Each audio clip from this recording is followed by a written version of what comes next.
My hands were shaking so badly, I had to set the instrument down on the steel tray and press my palms flat against the edge of the table. 2 hours and 14 minutes after death, the thermometer had just read 36.2 degrees Celsius. The body of a 15-year-old boy. 2 hours and 14 minutes after his heart had stopped. And the temperature was the same as a living person's. I stepped back. I looked at my assistant, Giovanna, who was standing at the far end of the table with a clipboard pressed against her chest like a shield. She had seen it too. She didn't say a word. Neither did I. Because the silence felt like the only honest response to something that had no name in the textbooks I had spent 23 years memorizing. That was October 2006. I was the mortuary preparation specialist assigned to receive Carlo Acutis' body at the facility in Monza. And what happened in those 48 hours after he arrived changed everything I thought I understood about life, about death, and about the thin, terrifying distance between them. My name is Dr. Elena Marchetti. I have worked in post-mortem care and preparation for 23 years. I have prepared more than 2,000 bodies.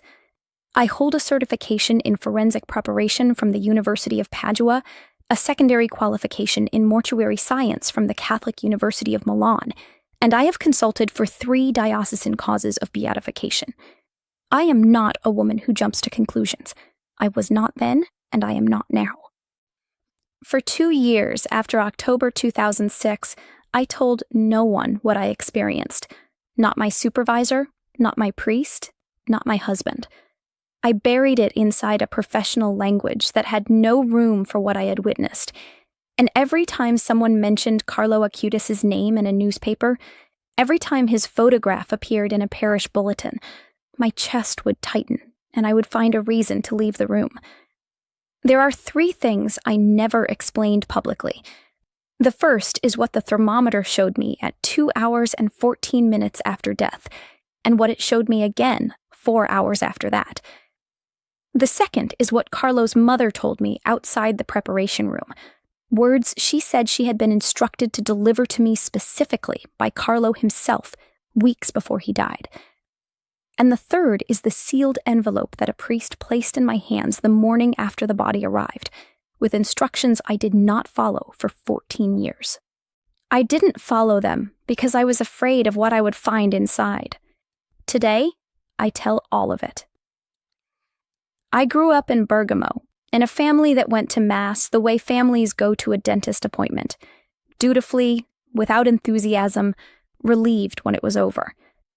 Faith was furniture in our house. It occupied a corner, it was dusted occasionally, but nobody sat in it. When I chose mortuary science as a profession, my mother cried, and my father asked me twice if I was certain, and I said yes both times, because I had a particular kind of calm around the dead that I could never fully explain. It didn't feel morbid to me. It felt like the most honest room in any building. Nobody performs in a mortuary. The body tells only the truth.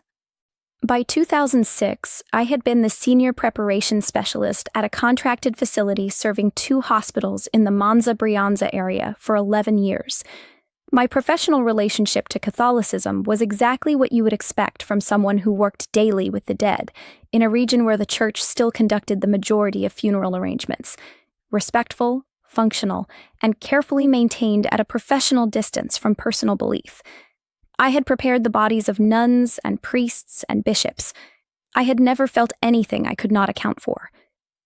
The call came on the afternoon of October 12th, a Thursday. The intake coordinator said the case was a 15-year-old male, acute promyelocytic leukemia, M3 classification, hospital deceased at St. Gerardo in Monza. Time of death recorded as 6:45 in the evening. Transfer to our facility was authorized by the family for specialist preparation before the funeral arrangements were finalized. I noted the age, 15. I noted it the way you note a change in weather, with a particular interior adjustment, a deliberate settling of the professional frame that keeps you functional in moments that would otherwise be unbearable. The body arrived at 8:59 that evening.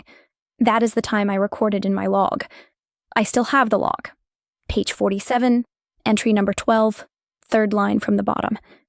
The notation reads, male, 15 years, M3, AML, San Gerardo, Monza.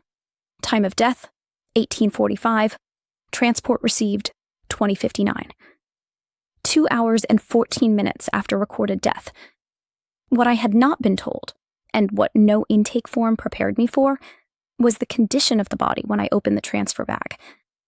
He looked asleep.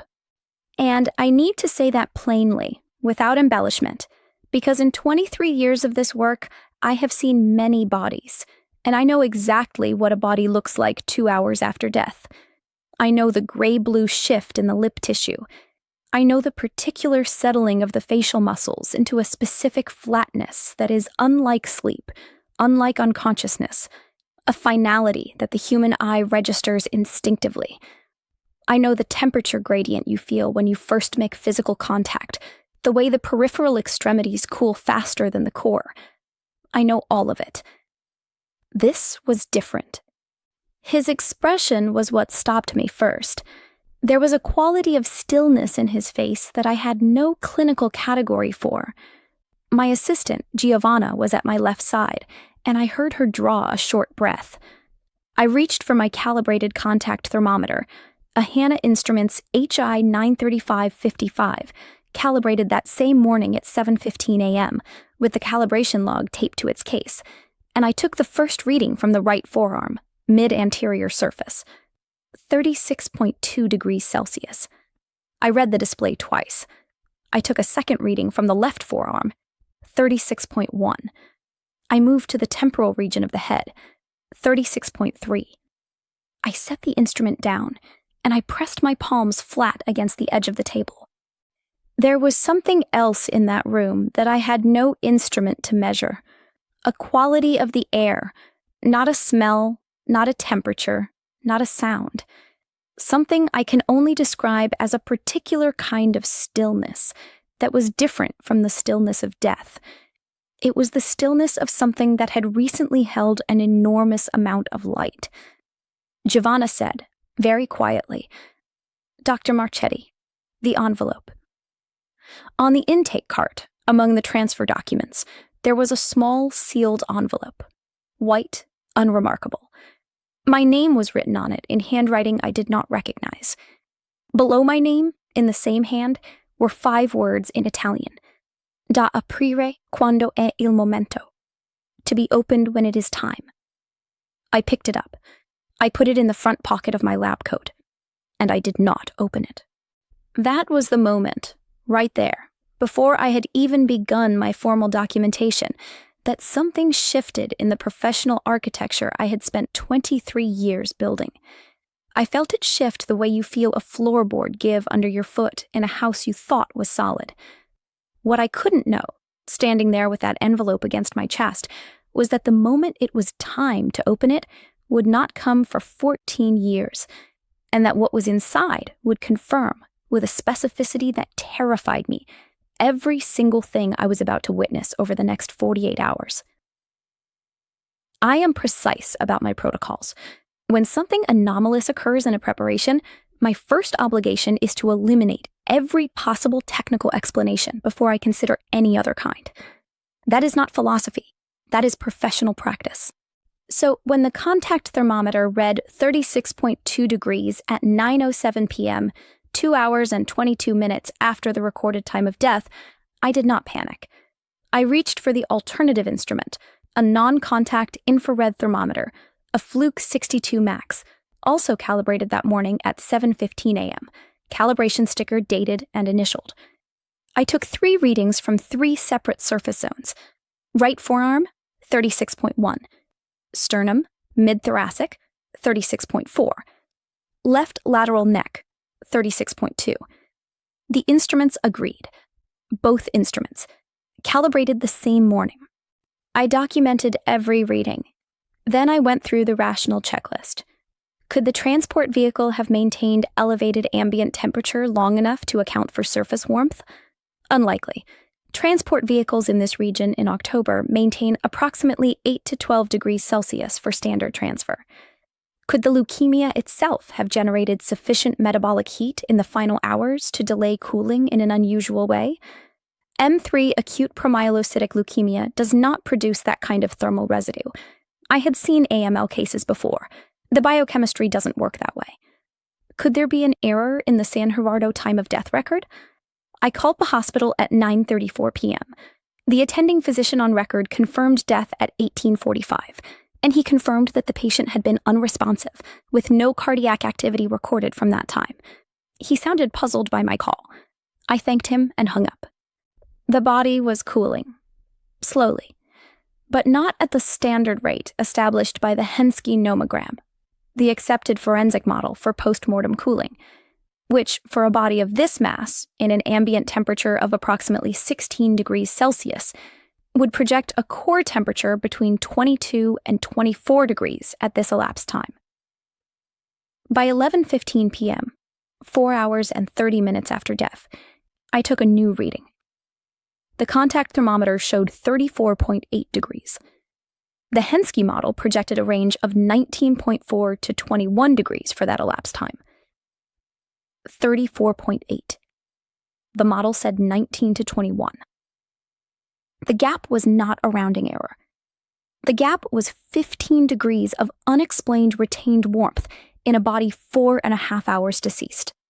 I stood there in that room for a long moment after I wrote down 34.8, because now the problem was not the thermometer. Both thermometers agreed. The calibration logs were clean. The Henschke model is not controversial. It has been validated in hundreds of forensic studies, and it works. I had used it in 3 diocesan consultation cases, and it had been accurate within 1.2 degrees every time. 34.8 degrees, 4 hours and 30 minutes. The model said 19 to 21.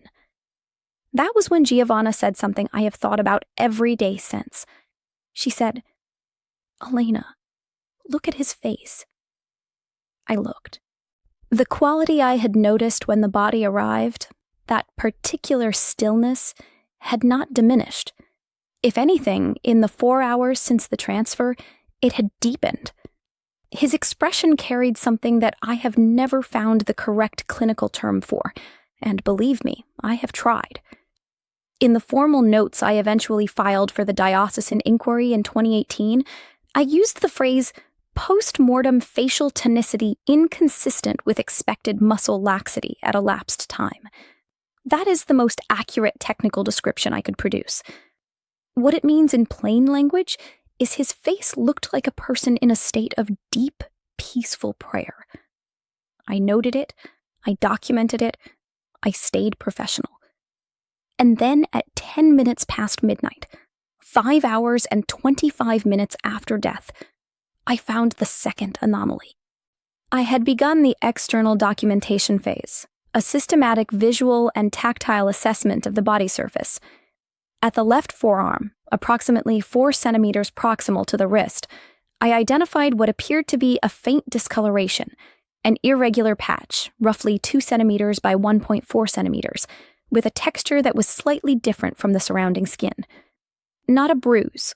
The coloring was wrong for postmortem lividity at this surface location. Not an IV site, though he had had extensive IV access during treatment. I photographed it. I measured it. I documented the coordinates precisely in my log. Then I made a note to myself that I did not include in the official file until 12 years later. I had seen this kind of mark described in exactly one context in my professional reading: accounts of the bodily condition of persons under investigation for possible beatification. I had read 3 such accounts as part of my diocesan consultation work. In each case, the description of an anomalous cutaneous marking on the left forearm was accompanied by a temperature anomaly and by a description of the facial expression. 3 accounts, 3 cases. And now, standing in my preparation room in Monza at 12 past midnight on October 13th, 2006, with a sealed envelope in my lab coat pocket and a HANA Instruments thermometer in my hand, I had a 15-year-old boy in front of me who matched all 3. I sat down on the metal stool in the corner, and I put my head in my hands for approximately 4 minutes. Then I stood up, because there was work to do. If what I had just seen touched something in your heart, I want to give you something before we go on. I prepared a novena to Carlo Acutis, completely free, for anyone who wants to carry this story into prayer. Whether you're praying for healing, for a young person you love, for someone facing something impossible, this novena gives you 9 days of prayer beside one of the most extraordinary souls of our time. It's in the description, the first link right below this video. Download it and pray it. But before I tell you why the morning of October 13th changed everything I had just concluded, I have to take you back to what happened when Carlo's mother arrived. Antonia Salzano arrived at the facility at 8:20 the following morning. I knew who she was. I had been briefed that the family would come to authorize the final preparation arrangements and to make decisions about the funeral clothing.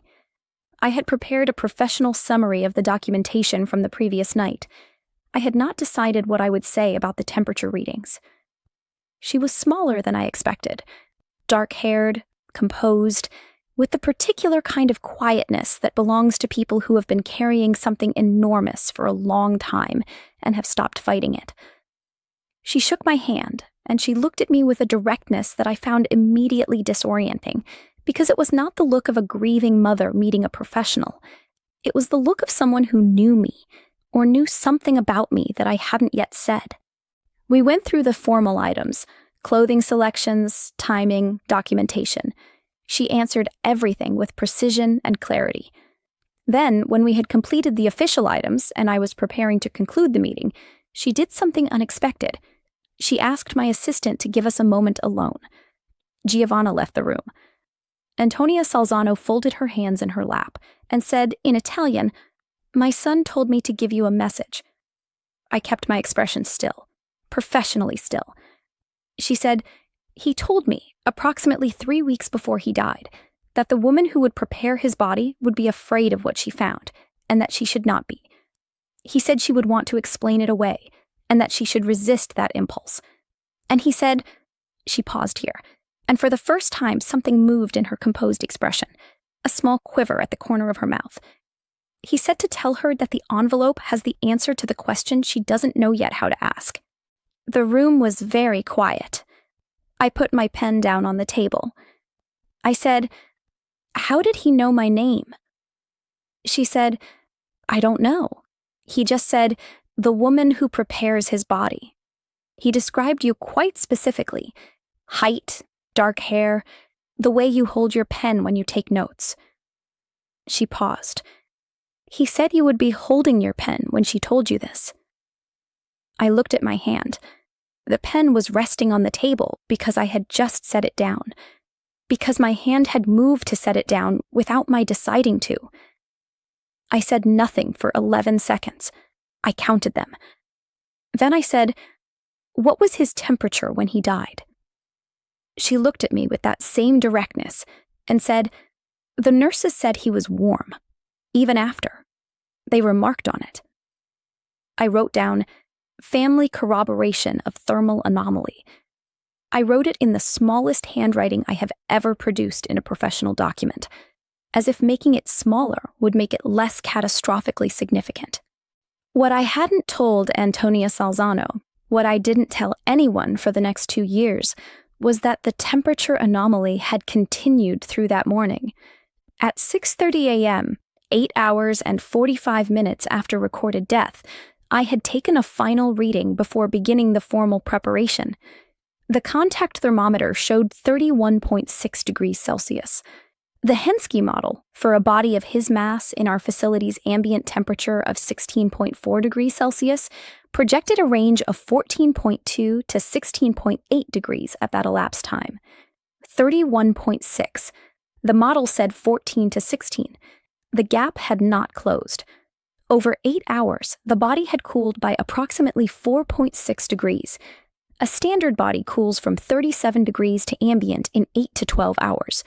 This body, in 8 hours and 45 minutes, had cooled by 5.4 degrees. Let me say that differently. A standard rate of postmortem cooling over 8 hours in these conditions would expect a drop of approximately 20 degrees. I had measured a drop of 5.4. The ratio is not a rounding error. The ratio is not instrument variance. The ratio is 3.7 times slower than anything the forensic literature predicts for any documented case. I had a fourth data point by then. At 3:17 a.m., 6 hours and 32 minutes after death, I had taken an additional reading, 33.1 degrees. The model predicted 17.6 to 19.2. The gap at that point was 14 degrees. 4 readings, 4 instruments checks, 2 separate calibrated instruments. The gap between observed temperature and predicted temperature was not shrinking in proportion to elapsed time. It was a sustained, consistent, reproducible anomaly.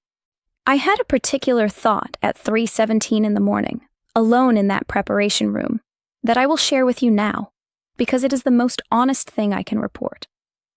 I thought, this body is refusing to leave. I knew that was not clinical language. I knew it belonged in no professional document. But it was the precise thought I had, and I have never had a more accurate thought in my life.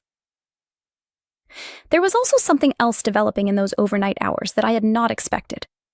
The smell, or rather, the absence of it.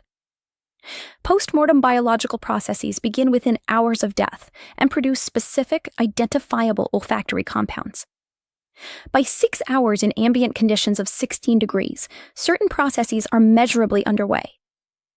At 6 hours and 32 minutes, in a 16-degree room, there should have been the beginning of those processes detectable to a professional nose trained to identify them. There was nothing. The air in that preparation room smelled clean. Specifically, and I wrote this down at 3:17 a.m. in my personal notebook, not in the official log, it smelled faintly of something I could not immediately place, something that took me 3 days to identify from memory. When I finally placed it, I sat very still for a long time.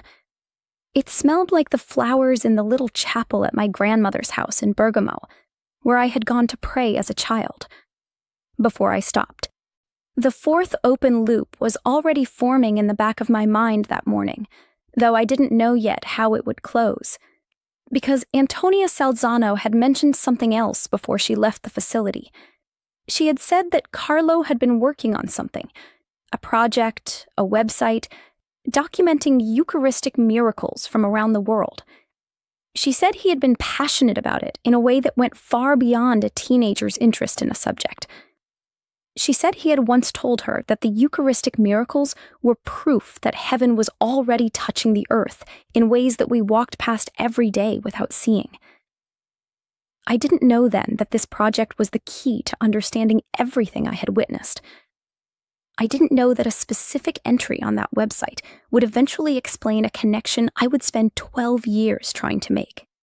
What I couldn't imagine, leaving the facility at 9:45 that morning to go home and change, was that the anomalies were not over, that the most significant measurement I would ever take in my professional life was still 4 days away. I called my supervisor that afternoon, Dr. Francesco Ricci, director of our facility, 17 years in mortuary science, a man I respected enormously.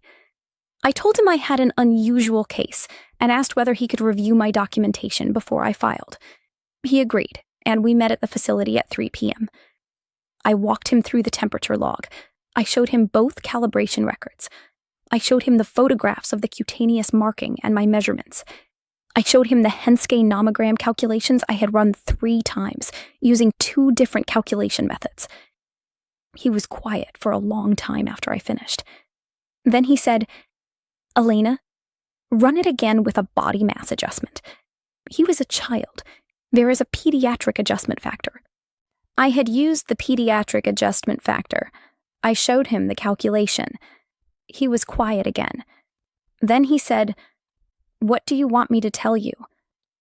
I said, "I want you to give me an explanation that fits the numbers." He looked at the log for another full minute. He is not a man who gestures or fidgets. When he is thinking, he is perfectly still. He was very still for a long time. Then he said, "I can give you 3 possible explanations. The first is instrument malfunction, but you've eliminated that with dual calibration. The second is recording error at San Gerardo on the time of death, but you've cross-checked that with the attending. The third is..." He paused. "The third is that I don't have a third explanation." That was the moment the anomaly stopped being a technical puzzle. My supervisor, a man with 17 years of professional experience, who had reviewed thousands of cases, who maintained a precise and careful agnosticism about anything that couldn't be measured, had just told me he didn't have an explanation. I asked him if he would co-sign a documentation supplement, noting the anomalous findings for potential review. He agreed. We filed it that day, under the case reference number that I still have memorized, CN20061011313AM. What neither of us knew when we filed that documentation was that it would eventually be requested, 14 years later, by a Vatican investigating commission, and that the case number I had written at 9:07 p.m. the previous night would be cited in a formal beatification inquiry document dated March 2019. But I'm getting ahead of myself, because before any of that happened, there was one more measurement I need to tell you about. The one that made Dr. Ricci go home, call me at 11 o'clock that night, and say just 2 words before hanging up. On the morning of October 17th, 4 days after the body had arrived, I conducted a final review before the transfer to the funeral arrangements. I had maintained temperature logs throughout the 4 days as part of my standard practice for unusual cases, and because Dr. Ricci had asked me to continue documenting.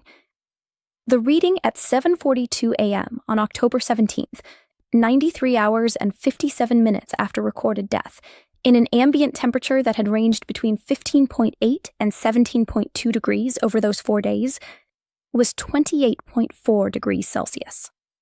Standard expectation at 94 hours in those conditions, full equalization with ambient. The body should have read between 15.8 and 17.2 degrees, ambient temperature. Room temperature, 28.4 degrees. I called Dr. Ricci. I read him the number over the phone. There was a pause. Then he said, "Madonna mia," and he hung up. I stood there with the phone in my hand and the thermometer in the other, in the facility I had worked in for 11 years, surrounded by instruments and logs and professional certainty, and I finally let myself feel the full weight of what those 94 hours had been trying to tell me. The envelope was still in the front pocket of my lab coat. I had transferred it to a fresh coat each day. I had not opened it. I picked up my pen and I wrote in my log, in the space beside 28.4 degrees, "See sealed documentation." There was no sealed documentation. I wrote it anyway, because I needed the number to have a companion, some notation that acknowledged that it was not standing alone in the dark. For 2 years, I kept the silence I had promised myself. I went to work. I prepared bodies. I maintained my logs with the same precision. I transferred the envelope to a sealed evidence bag, labeled it with the case reference number, and placed it in the locked drawer of my desk at home, where I kept documents related to my diocesan consultation work. Once, about 8 months after October 2006, I took the envelope out of the drawer, held it for perhaps 3 minutes, and put it back. I felt very strongly, in a way I cannot rationalize but also cannot dismiss, that I was not supposed to open it yet, that the instruction written on the outside, to be opened when it is time, was not a gesture. It was a precise instruction from someone who had known things he should not have been able to know, and I was going to respect it. What finally broke my silence was a conversation at a diocesan conference in Milan in the autumn of 2008. I was presenting a technical paper on documentation protocols for unusual cases, a deliberately stripped-down version of my findings. No mention of Carlo's name, no mention of the temperature readings, just the methodological framework. A priest from Assisi named Father Ignazio was in the audience. He came to find me afterward.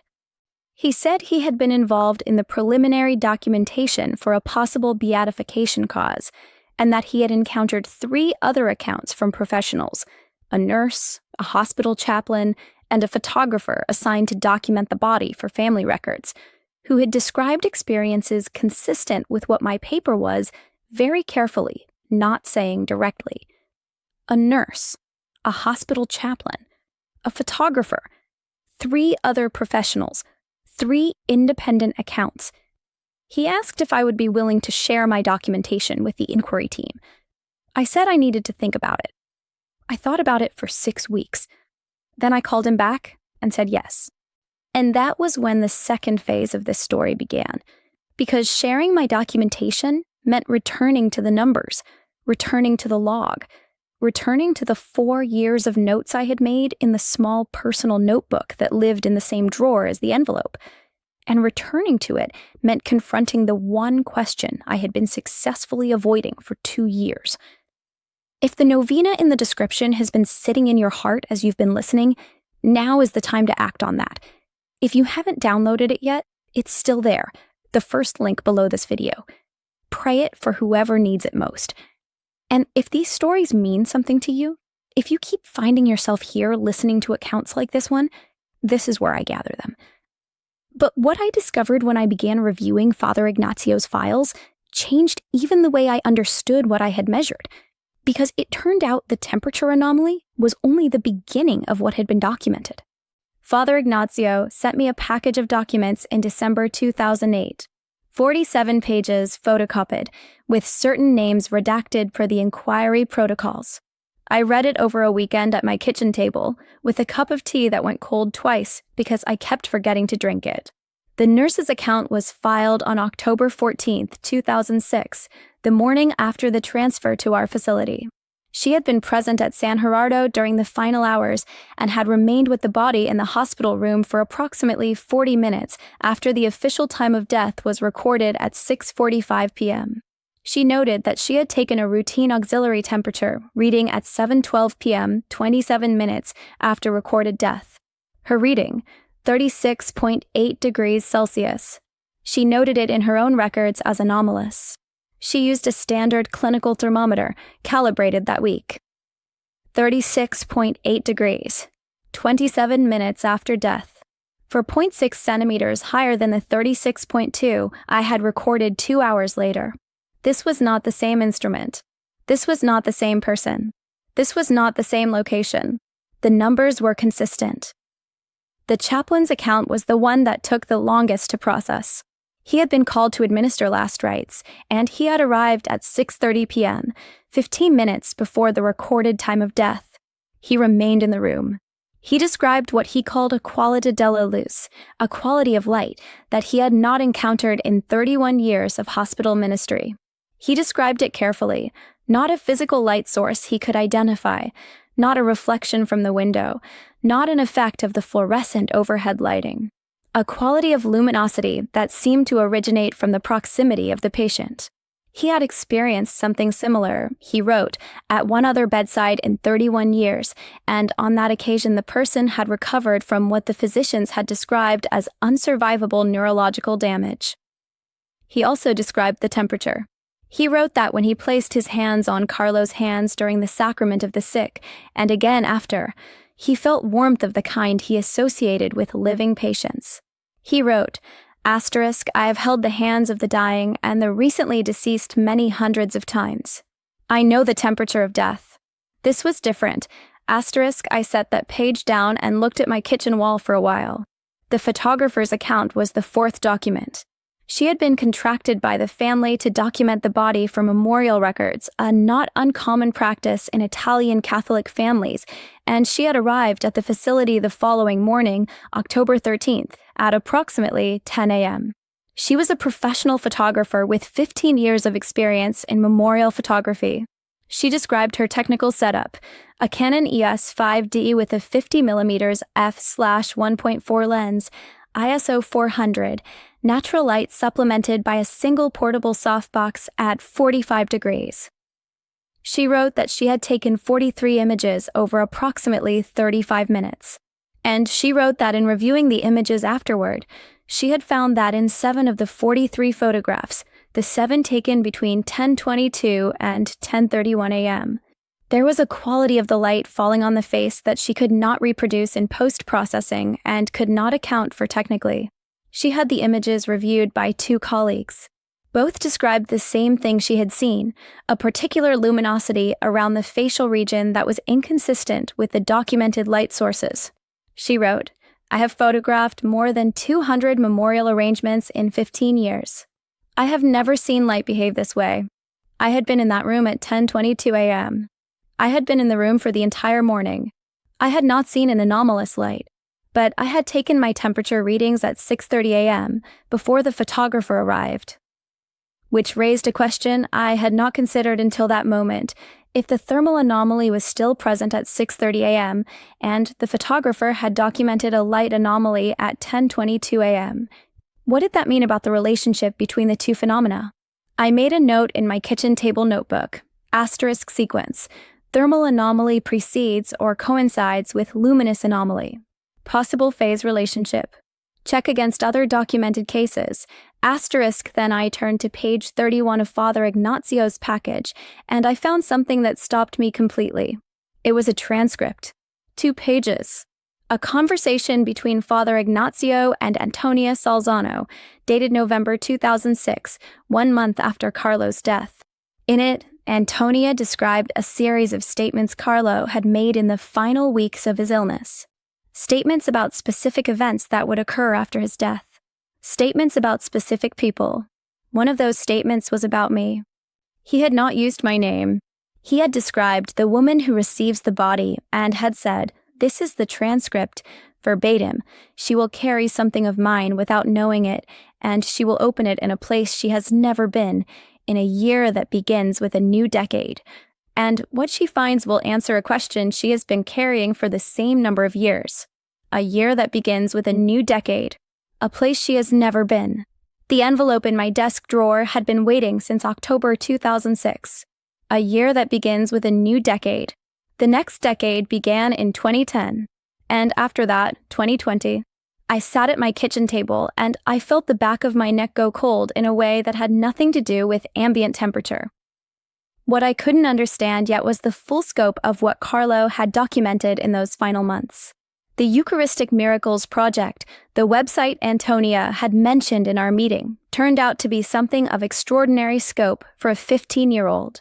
More than 160 cases. Documented, categorized, cross-referenced with scientific investigation results. Presented with the methodical precision of an academic researcher in the body of a teenager who had also found time to be a normal 15-year-old, to play video games, to have friends, to go to Mass every day. Every day.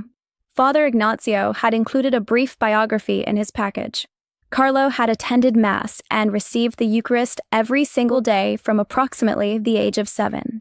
He had told his mother, this was in the transcript, that the Eucharist was his highway to heaven, and he meant it with a literalness that most adults are too sophisticated to manage. The highway to heaven. And here I was, sitting in my kitchen with a thermometer log that showed a body cooling at 3.7 times slower than physics said it should, and a sealed envelope that a dying 15-year-old had apparently known would sit in my desk for a specific number of years, and a transcript describing my own future with a precision that made my professional certainty feel like a thin layer of ice over very deep water. That was when I began to understand that what I had experienced in those 48 hours in October 2006 was not an isolated anomaly. It was a thread, and the thread connected to something much larger than the temperature readings in my log, much larger than the preparation room in Monza, much larger than anything I had the professional vocabulary to contain.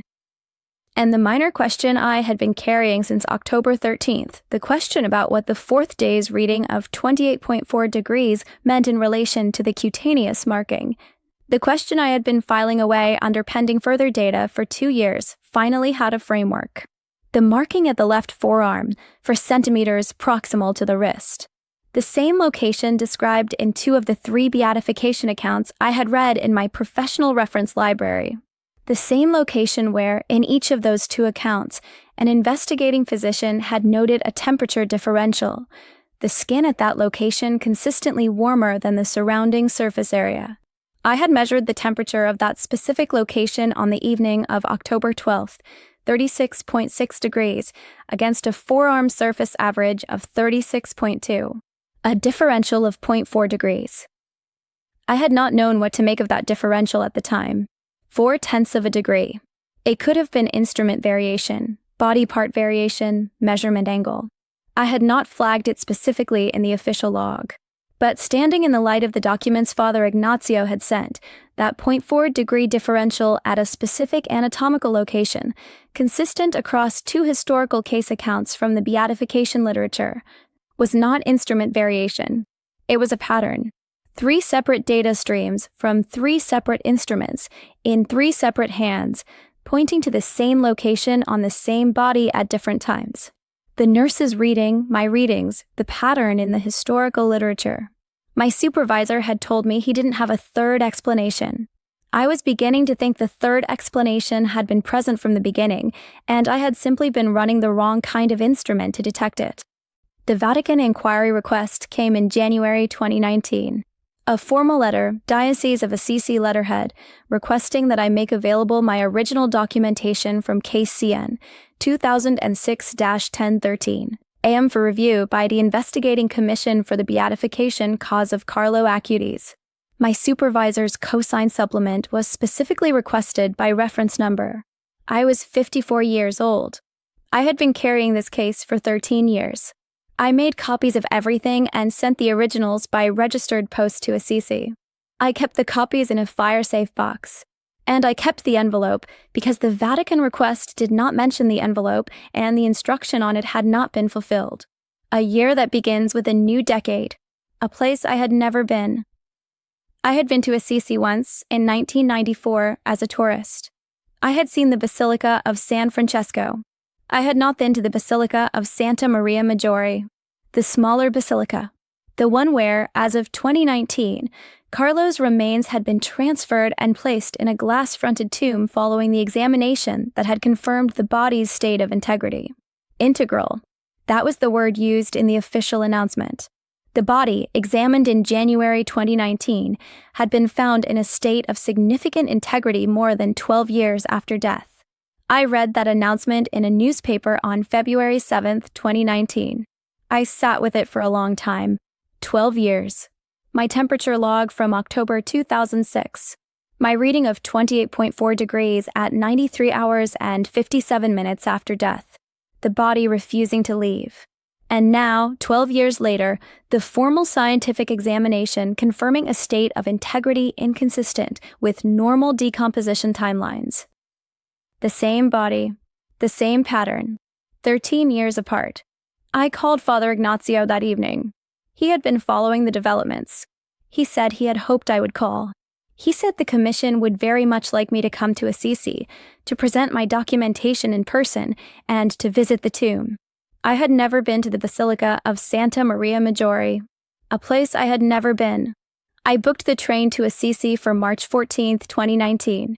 And the night before I traveled, I took the envelope out of the fire-safe box, and I held it for a long time without opening it. Because the envelope had said when it is time, and I believed, in a way that I could not have articulated in clinical language, but could articulate in the language I had been slowly, reluctantly, unavoidably learning over 13 years, that the time was almost there. But not yet. Not in my kitchen. In the place. In the basilica. I put the envelope in my coat pocket the next morning, the same way I had put it in my lab coat pocket on the night of October 12, 2006, and I traveled to Assisi. The Basilica of Santa Maria Maggiore is smaller than San Francesco, older in feeling, the stone worn smooth in a way that suggests centuries of hands. I arrived on the morning of March 15, 2019. The Vatican Commission meeting was scheduled for the following day, and I went directly to the Basilica. I did not go to my hotel first. I went directly there. Carlo's tomb is in a side chapel. The marble sarcophagus is low, set into the floor of the chapel, with a glass panel that allows you to see the body. He is dressed in jeans and a gray sweatshirt, by the family's request, ordinary clothes, the clothes of a young person, not liturgical vestments. I had prepared the original preparation of his body in 2006. I had not seen him since. I stood at the glass for a long time. There were other visitors in the chapel. An older woman was kneeling. A young man was standing very still. A child of perhaps 8 was pressing her palm flat against the glass. I stood there, and I felt something move through my chest that I will not try to name in clinical language, because clinical language has nothing for it. It was recognition. The kind of recognition you feel when you have been carrying something for so long that you have stopped noticing its weight, and then you set it down, and the absence of the weight is so profound it feels like grief. I reached into my coat pocket and I took out the envelope. I opened it. Inside was a single folded sheet of paper. The handwriting was the handwriting of a teenager, slightly irregular, the letter forms of someone who wrote more by preference than by habit. It was in Italian, and it said in full this: Dear Dr. Marchetti, I know you don't know me yet when you read this, but I know you, and I know what you found, and I know it frightened you, because you spent your whole life learning to trust only what instruments can confirm, and what you found cannot be confirmed by instruments alone. You were right about what you measured. The warmth was real. The body was kept warm because warmth is the evidence of presence, and presence does not vanish at the moment the doctors write on the form. I want to give you 2 things. First, the question you cannot ask out loud is whether what you measured means something. It does. Second, I would like to ask you a favor. When you read this, you will be in a place you have never been, in a year beginning with a new decade. There is a woman kneeling near you. She has been praying for her son for 6 years. She doesn't know if her prayer is heard. Please tell her. It is heard. His name is Marco. He will be all right in the spring. With love, Carlo.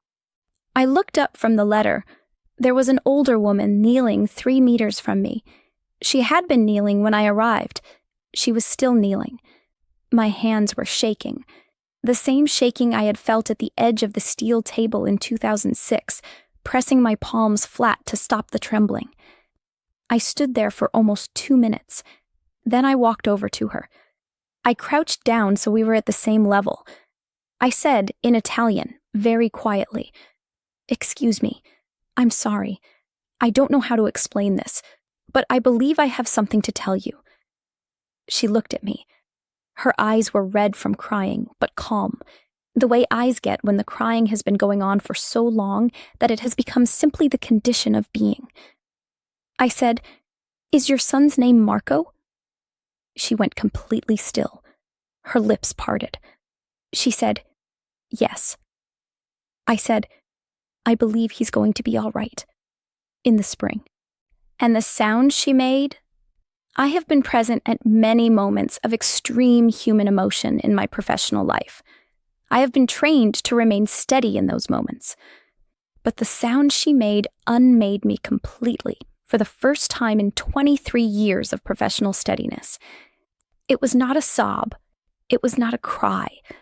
It was the sound of something cracking open that had been held shut for too long. I put my hand on her shoulder, and I wept. Standing in a side chapel of the Basilica of Santa Maria Maggiore in Assisi on March 15th, 2019, in a year beginning with the new decade, in a place I had never been, with an envelope I had been carrying for 12 years and 4 months, weeping over a prediction written by a 15-year-old boy who had died in 2006 and had known all of it. He had known her name. He had known her son's name, Marco. He had known the place, Assisi, this basilica specifically. He had known the decade, the 2010s, and I had come in the first year of their final year. He had known about my instruments. He had known about my silence. The letter had a date at the top. I had been so stunned by the content that I had not processed the date when I first read it. I looked at it now. October 8th, 2006. 4 days before Carlo died. 4 days before I first held a thermometer over his body and read 36.2 degrees. 4 days before. He had written this 4 days before he died, knowing every datum I would measure, knowing the number of years I would carry it, knowing I would stand in this exact chapel with this specific woman on this specific day. I went to the Vatican Commission meeting the following morning with the letter. I submitted it as supplementary evidence. The notary who received it, a canon lawyer named Dr. Pietro Fascio, read it twice without speaking. Then he looked at me over his glasses and said in the careful language of canonical inquiry, "Dr. Marchetti, can you confirm the identity of the woman in the basilica?" I had asked her name before we parted. Her name was Donatella Ferrara, from Perugia. She had been praying at Carlo's tomb for 6 years, every month, for her son Marco, who had been diagnosed with a severe form of autoimmune encephalitis. I gave her name and city to Dr. Fascio. He wrote it down. He said, "We will follow up." I later learned, through Father Ignacio, that Dr. Fascio's office had contacted Donatella Ferrara in April 2019. Her son Marco had shown in the spring of 2019 a significant and medically unexplained improvement in his neurological condition. The improvement was documented by his medical team. It was ongoing. The spring. Carlo had written, "He will be all right in the spring." I did not learn this until September 2019. When Father Ignacio called me with that information, I was sitting in my car outside the supermarket, and I sat there for 40 minutes without moving, with the phone in my lap, before I was able to drive home. The beatification took place on October 10th, 2020, in Assisi. Pope Francis presided. I was not there in person. The world was in the grip of a pandemic that year, and travel was restricted, and the ceremony was held with limited attendance. I watched from my living room in Bergamo, where I had grown up going to Mass like a dentist appointment. I watched on a laptop screen, and when the moment came, when the declaration was made and Carlo Acutis was proclaimed blessed, I was on my knees on the floor of my living room. I did not decide to kneel. My knees simply descended, the way they had been wanting to descend for 13 years, and I let them. I had been asked, as part of the beatification documentation process, to give a formal filmed testimony. I had done this in November 2019, in Assisi, in a small room off the main offices of the diocesan inquiry. The testimony ran for 2 hours and 40 minutes. I brought my original logs, both calibration records, the photographs, Dr. Ricci's co-signed supplement, Father Ignacio's document package, and the letter. The letter was the one that produced the longest silence in the room. Dr. Fascio was there again, along with a theologian named Sister Maria Crucis from Rome, and a forensic consultant from the University of Bologna. The forensic consultant, a man named Dr. Alberto Ravenna, who had 41 years in forensic pathology, read the letter, and then read my temperature log, and then read the letter again. He said in a voice that was very steady and very precise, "The temperature data is internally consistent and methodologically sound. I have no technical objection to Dr. Marchetti's methodology or instrumentation." He paused. "I also have no technical explanation for these readings." The second miracle required for canonization was formally approved in 2023. It involved Valeria Valverde, a young woman from Costa Rica who had suffered severe head trauma in 2022, and whose recovery the examining commission described as medically inexplicable. The canonization was announced for September 7th, 2025. I traveled to Rome for the canonization. I was there in the crowd in St. Peter's Square on September 7th, 2025. Pope Leo XIV presided. There were thousands of people. Pilgrims from Italy and Brazil, from Costa Rica and the Philippines, from Ireland and Nigeria and the United States, from every place where a boy who had grown up playing video games and attending daily mass and documenting Eucharistic miracles on a website had somehow reached into people's lives and changed them. The first millennial saint. That is what the newspapers called him. And they were right. And they were also somehow missing the point entirely, the way newspapers often miss the point of the thing they are accurately describing. He was not significant because he was the first millennial saint. He was significant because he was a child who had understood something that the rest of us spend our whole lives being too sophisticated to grasp. That the distance between heaven and earth is not the distance we think it is. That the Eucharist was, for him, not a symbol or a tradition or a furniture of faith. It was a highway, and he had driven it every day. I stood in St. Peter's Square, and I thought about October 12th, 2006, and a thermometer reading of 36.2 degrees. I thought about a sealed envelope in a lab coat pocket, and in a desk drawer, and in a fire-safe box, and finally, in a side chapel in Assisi. I thought about a woman named Donatella Ferrara kneeling at a glass-fronted tomb, and the sound she made when I said her son's name. I thought about my grandmother's house in Bergamo and the chapel with the flowers, where I had prayed as a child before I stopped. And I thought, I never really stopped. I just had the wrong instruments.